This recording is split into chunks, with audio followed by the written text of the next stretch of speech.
Ahmed stared at the calculator on the dining table, the numbers flashing like cruel reminders of failure. His wife, Sarah, sat silently, holding their son close. The rent was overdue, electricity bills piled up, and the small salary from Ahmed's delivery job was never enough to cover everything.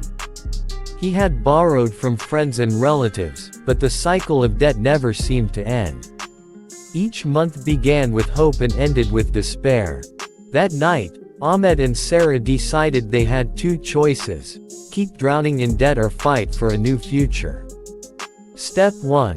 Facing the truth together. Instead of avoiding their problems, Ahmed and Sara sat down and listed every single expense. It was painful, but they finally saw where their money went. Eating out, unnecessary transport rides, and small daily habits were silently draining their already limited income. Sara looked at Ahmed and said, "We can't change our income overnight, but we can change how we spend." They promised each other to become partners not just in marriage, but in money. Step 2. Cutting and saving as a team. The couple introduced strict rules at home. No eating out except for special occasions. No unnecessary borrowing.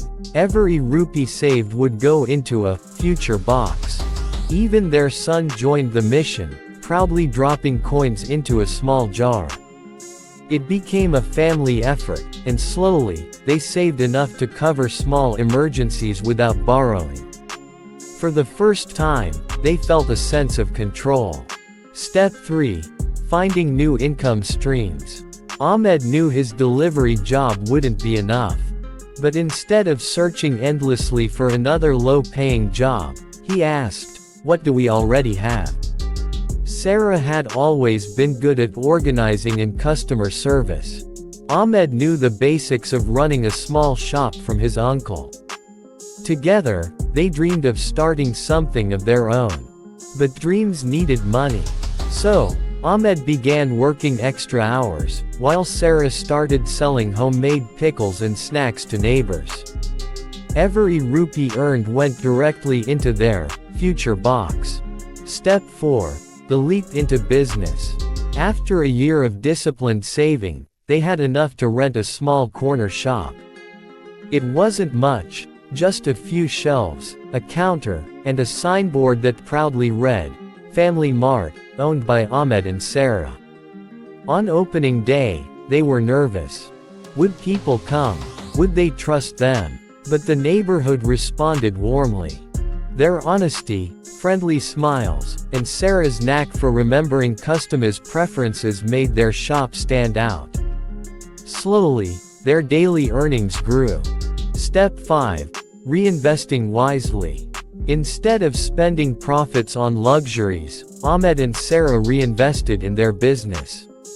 More shelves, better stock, and eventually, a small freezer for cold drinks and ice cream, something their son was most excited about.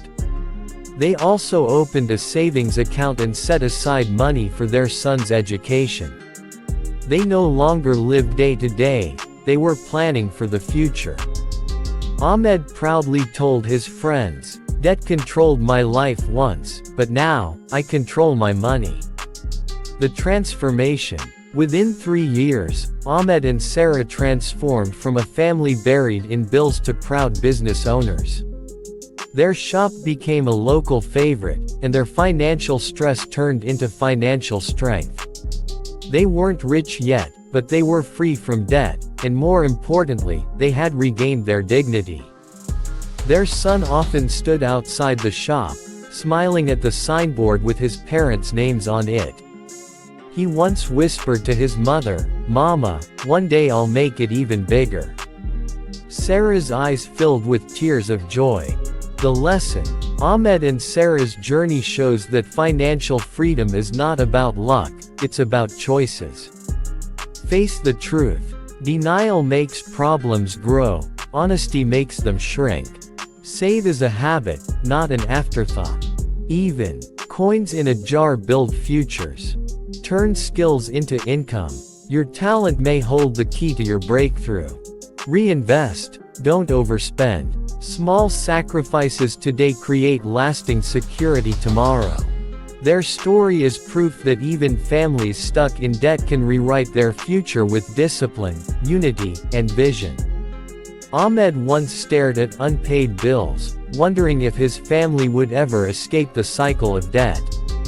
Today, he and Sara stand proudly in front of their shop, their son smiling beside them. Their comeback wasn't overnight, it was built stitch by stitch, coin by coin, day by day. And their story teaches one powerful truth. When a family fights debt together, they don't just win money, they win back their future.